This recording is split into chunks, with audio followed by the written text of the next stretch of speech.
gracias a vosotros por la invitación y a ustedes por la asistencia. Es un placer participar en esta jornada y nada, felicitar por la iniciativa de la universidad, la iniciativa del hospital. Bueno, el título de mi charla es un poco pretencioso, ¿no? Porque principales retos tecnológicos me parece un tema demasiado amplio para tratar en este foro, sobre todo porque que no es un reto, ¿no?, en lo que hacemos en el día a día. Me voy a dejar fuera muchísimas cosas, ¿no? Estamos dando los primeros pasos, queda tanto por hacer, quedan tantos campos por explorar, la sensorización, los materiales. Incluso el apellido tecnológico podría sobrar aquí, ¿no? Hay retos más importantes que la propia tecnología, ¿no? Como ingenieros tenemos la tendencia a enamorarnos de nuestra solución, cuando realmente nosotros no somos lo importante aquí. Perdonad que sea tan directo. Lo importante es el problema que resolvemos, ¿no? Lo importante es el equipo médico y sobre todo el paciente que trae la tecnología. Es un medio. Y a mí me gusta decir que bueno, pues somos como el que hace los dispositivos que luego utiliza el superhéroe, que sería el médico, para salvar al paciente en este caso, ¿no? Entonces somos un medio, no somos un fin. Y bueno, voy a hacer un recorrido, ya digo, muy superficial, muy introductorio, y me dejo fuera muchísimas cosas, ¿no? Luego, si no sabéis qué preguntarme sobre mi opinión sobre los grupos de 3D en los hospitales, y estaré encantado de darla, ¿no? Entonces, bueno, simplemente un par de diapositivas para presentar CELA. Nosotros somos una empresa que hacemos planificación y guiado quirúrgico. Y lo que hacemos, nacemos como empresa de impresión 3D, pero, como digo, dimos un paso atrás y en vez de enamorarnos de la solución, de la impresión 3D, nos enamoramos del problema y nos dimos cuenta, como decía Estela, bueno, frase del día, hay que seguir Estela, la Estela del Gregorio Marañón, pero también a la Miriam del Gregorio Marañón, ¿no?, que van abriendo ahí camino. Y decía que, bueno, nos dimos cuenta que la impresión 3D, que nacíamos como focalizado en esa tecnología, pues era solo una herramienta. Hay momentos donde no tiene sentido y tenemos que dar cabida a otras tecnologías. Entonces somos una empresa multitecnología y la vamos a aplicar cada una de ellas en el momento que tenga sentido, ¿no? Y nuestros principales productos que ya tenemos en el mercado, aunque hablaremos de otras líneas de trabajo, son el modelo virtual, bueno, hablaremos de las especialidades, y el modelo impreso, ¿no? Y estamos trabajando también en la consistencia de estos tipos de productos.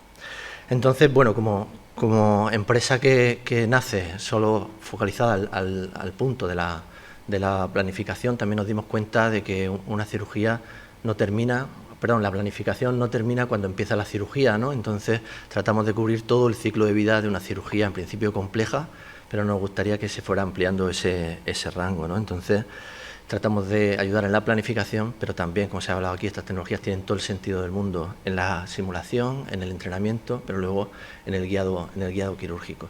Y aquí hay muchos actores, ¿no? Está la unidad de 3D del hospital, pero también están los fabricantes de tecnología, ¿no? Cuando veamos a Materialise, tiene todo el sentido que participe en este concepto de ecosistema. Cuando veamos a Medtronic, es decir, no estamos presentando soluciones o aproximaciones que compiten entre ellas, sino que realmente creemos que hay un ecosistema que se puede crear entre todos. Y esto es importante y, bueno, luego trataré de subrayarlo, ¿no? Entonces, ¿cómo he organizado los retos? Pues ya digo, siendo muy superficial, pues que yo creo que hay retos en cómo extraemos, como decía el doctor, ¿no? Cómo postprocesamos la imagen para sacar cosas que no son tan evidentes de la imagen médica. Luego, el cómo nos adaptamos a cada cirugía. Luego, cómo trasladamos esas decisiones que tomamos en el preoperatorio, cómo las trasladamos al quirófano. Y por último, sobre la integración, ¿no?, con los hospitales. Y entrando en materia y siendo rápido, la materia prima yo creo que la tenemos clara, el CT, la resonancia magnética, pero también el PET, cualquier tipo de modalidad de imagen médica, pero también estamos empezando a incluir información que no viene de la imagen médica, que viene del historial del paciente. Y el proceso, lo conocéis todos incluso mejor que yo, es un proceso de segmentación, donde cuando mi hija me preguntaba qué hacía en el trabajo, pues yo lo que hago es dibujar. Dibujo con colorines las formas de los órganos anatómicos, ¿no? Y eso al final se proyecta en ese modelo 3D, que también, como decía el doctor, permite una visualización totalmente diferente y una comprensión totalmente novedosa de la anatomía y de la patología, ¿no? Esa es la base, empezamos a trabajar sobre la base. El primer problema que nos encontramos es llegar al nivel de detalle que requiere la patología. Hay patologías, decían Estela, no hay que imprimirlo todo, no hay que modelarlo todo, ¿no? Entonces tenemos que modelar aquello que se necesita. Habrá casos realmente complejos como el que tenéis, donde el nivel de detalle es enorme. Por ejemplo, podéis ver la complejidad de la vasculatura a la que se enfrenta el cirujano en este caso, donde ese gran tumor ha provocado que tenga una serie de aberraciones, de anomalías totalmente diferentes, ¿no? La anatomía se adapta a la patología en este caso, ¿no? Entonces se requiere un nivel de detalle importante y a veces la imagen médica que se trabaja en el día a día pues nos cuesta, ¿no?, llegar a ese nivel de detalle, ¿no? Otro punto con el que tenemos que trabajar y que dificulta el día a día de los cirujanos es la fusión de la imagen médica. Sabéis que un TAC, por ejemplo, tiene diferentes tipos de fases y tenemos la fase arterial, la fase venosa, la fase excretora, y esto yo lo comparo como tener un mapa donde tienen las carreteras, otro mapa donde están las ciudades, otro mapa donde están, porque en cada fase se ve una cosa distinta, y que el cirujano sea capaz de con eso hacerse una imagen mental todo unido en un único 3D es un reto importante. Entonces, una de las grandes líneas de trabajo es esa fusión, ¿no? Cómo incorporar nuevas modalidades para en un solo modelo tener la información que se ve en el TAC, la que se ve en la RESO. Tenemos líneas de investigación para ver cómo trasladar la información funcional de un PET a una información volumétrica. Bueno, yo creo que aquí hay una línea de trabajo importante y con diferentes tipos de aproximación tecnológica. Y otro reto es, una vez que consigo tener sobre un modelo, sobre un conjunto de imágenes médicas todo unificado, sería la productividad, ¿no? También había un vídeo antes del tiempo que se tarda dibujando a mano versus lo que puede aportar una herramienta automática, ¿no? Luego digo que Materialize nos iluminará ahí. Entonces, nosotros, para la productividad, una de las principales herramientas que estamos explorando es la inteligencia artificial, ¿no? Entonces, bueno, pues entrenamos nuestras propias redes, probando diferentes arquitecturas. Ahora mismo tenemos 75 redes en producción, monolabel, multilabel. ¿Y sabéis cómo funciona esto? Al final, una inteligencia artificial aprende lo que le enseñamos, ¿no? El tipo de red que nosotros utilizamos. Y eso significa que si le enseñamos mal, aprenderá mal. No es culpa de ellos, ¿no? Es culpa del docente en este caso. Hay una fase de entrenamiento donde la red interpreta cómo conseguir el resultado que le estamos enseñando y luego eso lo validamos en una fase de testing donde le pasamos solo la pregunta, que sería la imagen médica, y lo comparamos con el resultado esperado, ¿no? Y luego, cuando tenemos un DICE, cuando tenemos un nivel de aceptación, cuando el estudiante, la inteligencia artificial, pasa el examen con nota, ya nos plantearíamos pasarlo a una fase de inferencia y de trabajo. Con la inteligencia artificial, pues bueno, ahora mismo en los congresos médicos es el principal reto, la palabra de moda, y sin embargo, lo que creo que no estamos modulando bien son las expectativas con la inteligencia artificial. ¿En qué sentido? Bueno, esto es un modelo generado 100% por nosotros, con nuestra inteligencia artificial, donde trabaja perfectamente en los tres planos y bueno, pues funciona bien, pero funciona bien en determinadas circunstancias, ¿no? La expectativa es que yo le paso un DICOM y me genera un modelo 3D, como en el colegio, ¿no? Sin salirnos de cuando pintamos, ¿no? La realidad es que estas tecnologías las estamos utilizando en casos que no son como este, ¿no? Casos que nosotros recibimos son un poquito diferentes. Estas tecnologías se están aplicando en casos complejos donde la anatomía no parece una anatomía. Entonces, pues hay casos de cirrosis, hay casos donde el tumor deforma la anatomía y entonces aquí hay un recorrido enorme. Y también por gestionar las expectativas, estaba diciendo que la inteligencia artificial se entrena con un profesor, el profesor es humano, entonces no va a superar al humano porque por un axioma, porque parte de lo que un humano es capaz de hacer. ¿Lo puede hacer más rápido? Pues hablo un poquito más fuerte. Vale, he nombrado a la inteligencia artificial y mirad lo que ha pasado. Esto, hay que ser cauto con lo que... Quito la parte polémica entonces. Bueno, decía que la inteligencia artificial igual, sabemos todos que está aquí para quedarse y lo que tenemos que hacer es gestionar las expectativas y saber dónde nos puede ir ayudando, y el siguiente paso es que qué pasa con esa información que decía el doctor, que está en la imagen médica y que por falta de tiempo o incluso por por la dificultad, ¿no?, de identificar en esas manchas con diferentes niveles de gris cómo extraemos esa información, ¿no? Porque todas las segmentaciones a día de hoy, al final, están validadas por un clínico, ¿vale? Pero sabemos que hay información que nos cuesta más trabajo extraer, ¿no? Entonces, pues el siguiente reto es ahora el caballo de batalla, la radiómica, que sería la palabra de moda también, en este caso en los congresos de radiología. ¿Qué es la radiómica? La radiómica es la extensión natural de la estadística aplicada a la imagen médica y que se combina con diferentes modelos de Machine Learning. Se basa en un concepto muy sencillo. Se basa en que como humano, esas 3 imágenes que tenéis allí, pues son patrones relativamente uniformes de manchas, de niveles de gris, ¿no? Visto cuanto más me alejo, más uniforme me parece, ¿no? La radiómica se basa en un concepto, y es que puede haber patrones dentro de esa imagen médica que no sean perceptibles tan claramente al ojo humano, ¿no? Por ejemplo, si lo que estoy viendo es la superficie de un parénquima hepático, los hepatocitos crecen con un orden, en el mismo momento en que empieza a formarse una masa tumoral se está introduciendo un caos, una entropía que podría tener su reflejo en la imagen médica, ¿no? Entonces la radiómica, como digo, es el siguiente reto y consiste en ver la imagen médica con unos ojos totalmente diferentes, añadiendo propiedades estadísticas. Esta, por ejemplo, si miramos una propiedad que se llama kurtosis, lo que vemos es que una máquina vería la distribución de grises totalmente diferente en cada una de esas imágenes. No tiene nada que ver la distribución primera con la última. Los modelos radiómicos, no, esta es una propiedad, pero suelen trabajar con 1500, 1600, ahora sí, ¿no? Vale, 1600, no tengo que empezar desde el principio, vale.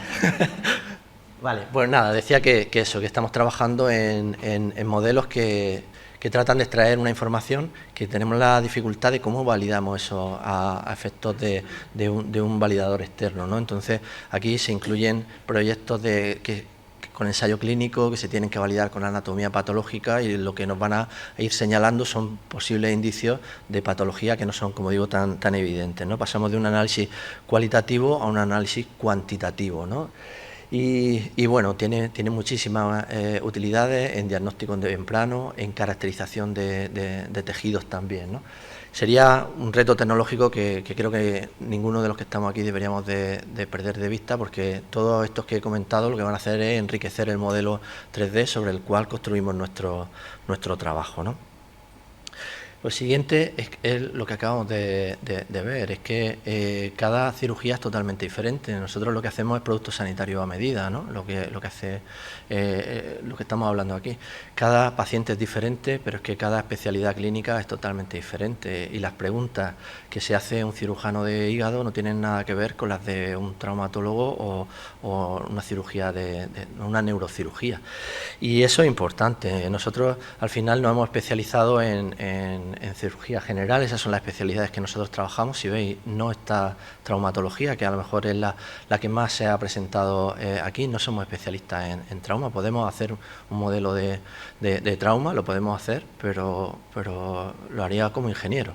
Aquí cada uno de estos casos se trabaja con especialistas en esa especialidad clínica, y de hecho, cuando hablamos de cirugía hepática, no es lo mismo un trasplante de hígado que una metástasis hepática, que un tumor en la vía biliar. No tiene nada que ver, las cirugías son totalmente distintas, y a lo que voy es que los que construimos herramientas nosotros tenemos 3 productos en hígado. En cirugía colorectal tenemos un producto de colon, que es diferente del producto de recto, que es diferente del producto de fístula compleja. Cada cirugía tiene su complejidad y tenemos que crear herramientas específicas para esa cirugía, ¿no? No solo la imagen médica, sino qué información le damos al cirujano, cómo la procesamos, cómo la mascamos para que lo tenga en el formato que él quiere. En cirugía torácica necesitan conocer los volúmenes de los distintos segmentos del pulmón, necesitan saber cuál de ellos está más o menos afectado. En cirugía de páncreas utilizan unos criterios de resecabilidad, se llaman NCCN, que se hacen unas preguntas totalmente distintas. En Renal Score evalúan la complejidad, en cirugía urológica evalúan la complejidad de la cirugía con un índice que se llama Renal Score. En carcinomatosis utilizan otros términos totalmente diferentes, y eso es una información que el cirujano tiene que extraer del 3D y que nosotros podemos dársela preparada. Y luego, sobre ese 3D, de nuevo, hay que hacer interpretaciones o hay que ponerle herramientas que le ayuden a resolver las dudas completas, ¿no? Hay que saber qué es lo que le interesa, cómo hay que mostrárselo. Este es un caso que hicimos en Emiratos Árabes de 2 siameses unidos por la cabeza, bastante complejo. Aquí el reto tecnológico fue el reto clínico de entenderlo, la tecnología para imprimir esto en 3D y luego el reto logístico, ¿no?, de enviar esto a Emiratos Árabes y hacerlo, ¿no? Pero bueno, el cómo desmontar el modelo, cómo se pegaba con imanes, para que el cirujano lo pudiera manipular, lo pudiera entender, pues nos supuso bastantes horas de trabajo en ingeniería, ¿no? Y luego, cuando digo la posibilidad de tener diferentes tipos de herramientas de visualización, pues el modelo 3D hay que verlo desde múltiples perspectivas, ¿no? Hay que verlo, hay que poder cortarlo en plano axial, en plano coronal, en plano sagital. Hay que poder ver si el tumor toca o no toca una estructura en concreta, cuál es la mínima distancia del tumor a una estructura, qué pasa si el tumor trato de resecarlo con un margen de 5 milímetros, de 3 milímetros, de 10, qué estructuras se ven afectadas, o como habíamos visto antes, ¿no?, la posibilidad de hacer navegación intraluminal a través de la tráquea, a través en este caso del conducto de Wirsum, para ver cómo está afectado en páncreas. Son herramientas que tienen sentido en una cirugía y no tienen sentido absolutamente en otra. Entonces el reto es cómo construimos estas herramientas específicas y tan especializadas, ¿no? Y luego también se ha hecho hincapié en la importancia de la preparación y de la simulación, ¿no? Hay un área de simulación clínica, ¿no? El hecho de poder imprimir en materiales que simulan las propiedades mecánicas de los tejidos, esto en hígado pediátrico, y poder practicar, ¿no?, la cirugía, poder poner esto en el robot quirúrgico y hacer en quirófano seco, el poder practicar una intervención concreta, paciente específico, o poder simular en virtual también, ¿no? En cirugía urológica, por ejemplo, interesa poder simular clampajes, ver cuál es el área. Si corto el riego en una rama de una arteria, cómo va a afectar al riego sanguíneo del tumor, o en una embolización en hígado, si pongo una sustancia radiactiva en una rama, qué zonas del hígado se van a ver afectadas, ¿no? O poder simular procedimientos quirúrgicos del tipo, en cirugía hepática, por ejemplo, simular una bisegmentectomía, poder quitar hacer una hepatectomía, ver qué volumen de hígado queda. Pues bueno, todo esto son herramientas que se pueden ir uniendo, y como digo, el reto es entender lo que necesita el cirujano y luego eso trasladarlo a un soporte tecnológico, ¿no? Y decía antes que la planificación no termina cuando empieza la cirugía, exactamente igual que cuando planificamos un viaje. Si tenemos que ir a Bilbao, pues le echaremos un vistazo a nuestro GPS, pero el GPS viene con nosotros, ¿no? ¿Por qué? Porque hay determinados puntos, hay puntos de conflicto donde vamos a tener que mirar el mapa, o incluso pueden pasar cosas durante la cirugía que nos obliguen a cambiar la planificación. Entonces nosotros ya no entendemos la planificación quirúrgica como un proceso que termina en el principio de la cirugía, y que se lleva al quirófano, se integra con una torre de laparoscopia, se puede consultar en tiempo real, y luego se puede integrar en la consola robótica. Decía antes Inés que si hay personas sensibles a las imágenes, pues os aviso de que vienen olas, ¿no? Entonces la integración en la cirugía robótica, por ejemplo, sería cuando conectamos el modelo 3D al Tile Pro, por ejemplo, de Da Vinci. Entonces el cirujano lo está utilizando como si fuera un GPS. Tiene arriba la carretera y abajo tiene el GPS, y lo está manipulando en tiempo real, ¿no? Por ejemplo, nosotros tenemos, el modelo se puede controlar por la voz para que el cirujano no suelte los controles. Todo otro reto importante. Y sin duda, en este caso, en los congresos de cirugía robótica, la palabra de moda es cómo vamos a fusionar esas dos pantallas que tenéis ahí, ¿no?, que sería la realidad aumentada, ¿no? Bueno, me salto a la parte de guiado y luego lo comentamos. La idea sería cómo vamos a fusionar el campo quirúrgico, cómo vamos a fusionar lo que está viendo el doctor con lo que ha planificado, ¿no? En cirugía abierta o en procedimientos abiertos, pues hemos visto en el Gregorio Marañón la posibilidad de utilizar, ¿no?, realidad extendida, realidad mixta, para posicionar el modelo sobre el paciente con hologramas. Aquí esto es reto tecnológico con mayúsculas, ¿no?, porque bueno, la precisión que tienen a día de hoy estos dispositivos, pues bueno, están entredichos y ya digo, pero permiten cosas muy importantes, ¿no?, que es posicionar el modelo 3D sobre la anatomía del paciente y entender qué es lo que hay detrás de lo que estamos viendo en este momento, o incluso identificar qué es lo que estamos viendo, porque cuando asistimos a cirugía nos damos cuenta de que por lo que sea, el ser humano interiormente no está muy bien señalizado. Entonces se necesitan, ¿no?, se necesitan estos mapas. En cirugía robótica, la realidad aumentada no se puede hacer con estos dispositivos, hay que fusionar el 3D con el vídeo que está viendo. Entonces, lo que conseguimos es un posicionamiento que es, sin duda, otro gran reto. Esto es un caso real de una cirugía hepática donde lo que estáis viendo es lo que ve el cirujano a través de la consola robótica. Sabe que aquí hay un tumor, sabe aproximadamente dónde está la zona, y abajo lo que hemos hecho es superponer el modelo 3D en tiempo real para indicarle dónde está, con lo cual sabe lo cerca o lo lejos que está, ¿no? Aquí hay mucho trabajo todavía por hacer, incluso en la integración con robot, para que haya sensaciones ápticas interesantes, ¿no? Y aquí tenía un caso... lo siento por la crudeza, un caso de pancreatectomía distal en páncreas, donde la paciente en este caso tenía obesidad, y eso es un amasijo perdonad el tecnicismo, es un amasijo de grasa, y cuesta mucho trabajo identificar las cosas. Ahí detrás hay arterias principales, hay venas principales que en caso de que el cirujano no la identifique o haya presencia de variantes anatómicas, puede dañarla y sufrir un daño el paciente, ¿no? La realidad aumentada nos va a permitir identificar elementos de referencia. En este caso utilizamos la arteria hepática común para visualizar el tumor, y una vez que el cirujano localiza el tumor ya puede ir añadiendo estructuras, ¿no?, el parénquima, puede ir añadiendo las estructuras vasculares, las arterias, puede ir añadiendo las venas, o en este caso incluso la trayectoria de corte que decidió en la planificación prequirúrgica.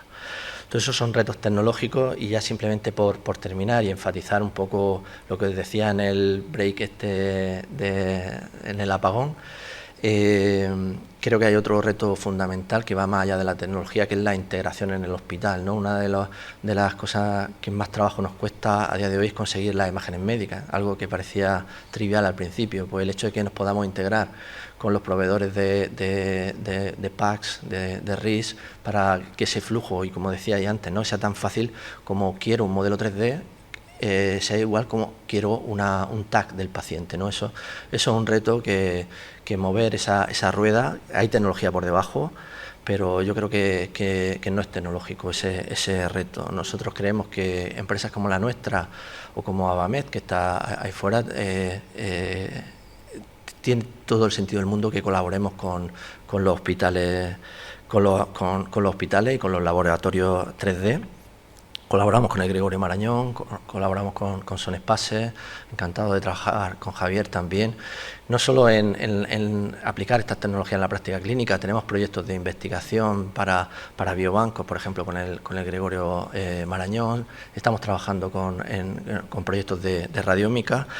Y digo que, bueno, nosotros ofrecemos un servicio, no vendemos un software que se implanta en el hospital, sino que se nos pueden derivar casos, ¿no? Y vemos la colaboración, ya digo, en muchos ámbitos. Un ámbito puede ser las propias especializaciones, ¿no? Yo creo que, por ejemplo, el diseño de guías, que me lo saltaba, el diseño de guías tiene muchísimo sentido en trauma, tiene muchísimo sentido en maxilofacial. Si os dais cuenta, son donde suelen empezar estas iniciativas, y donde tienen una acogida más fácil en el hospital, porque el uso de la impresión 3D resulta mucho más claro de entender para todos. Son especialidades que nosotros no nos focalizamos, y que, como decía Estela, hay otras especialidades donde nosotros somos fuertes. No tiene sentido que pensemos como ingenieros que podemos dominar todas las especialidades, porque ni siquiera los médicos lo hacen. Los médicos se especializan, y un cirujano de páncreas no te opera neuro, y eso es así. Entonces nosotros tenemos que apoyarnos en especialistas.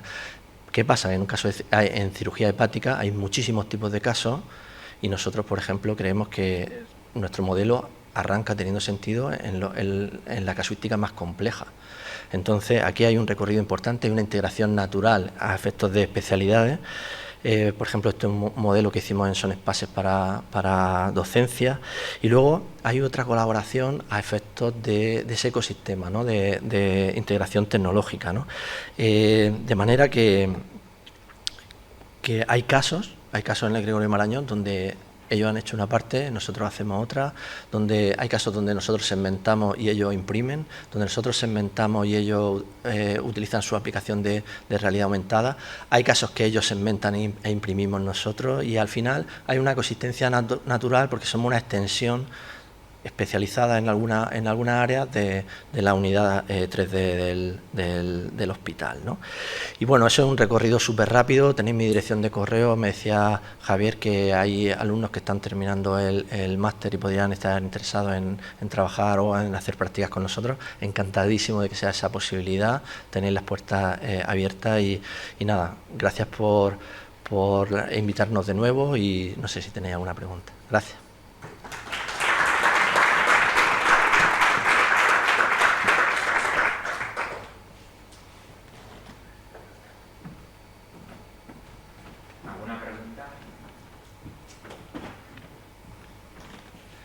Que sea fácil. La que hemos hablado. Bueno,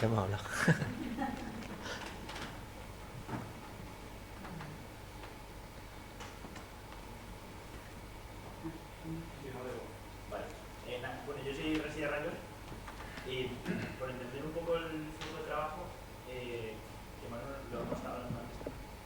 Cuando dices validación clínica, ¿tenéis como un radiólogo dentro que hace la validación o la validación es el cirujano comparando con el TAC? O sea, por saber un poco cómo es el flujo de trabajo.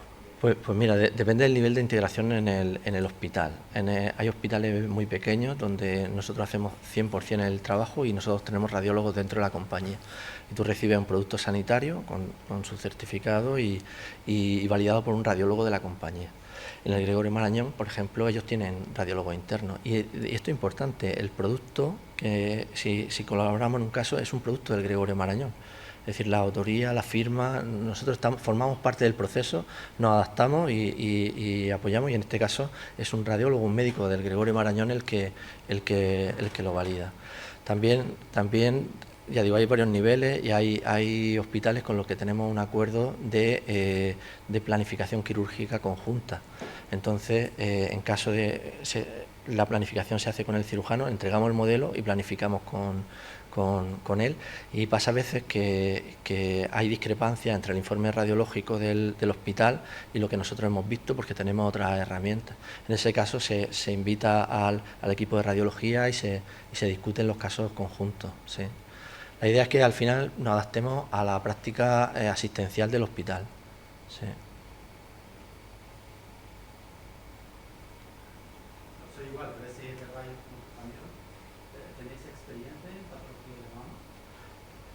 En patología de mama hay retos importantes. Entonces, los primeros modelos que hicimos eran de mama, y aquí estamos trabajando en diferentes situaciones, ¿no? Una es el trabajar con el PET, que en la mama es importante en la localización del ganglio centinela, por ejemplo. Estamos añadiendo propiedades mecánicas de los tejidos para simular la deformación, por si la imagen se toma en prono, se verá en supino, todo ese tipo de cosas. Hay bastantes retos en mama y tenemos experiencia, sí.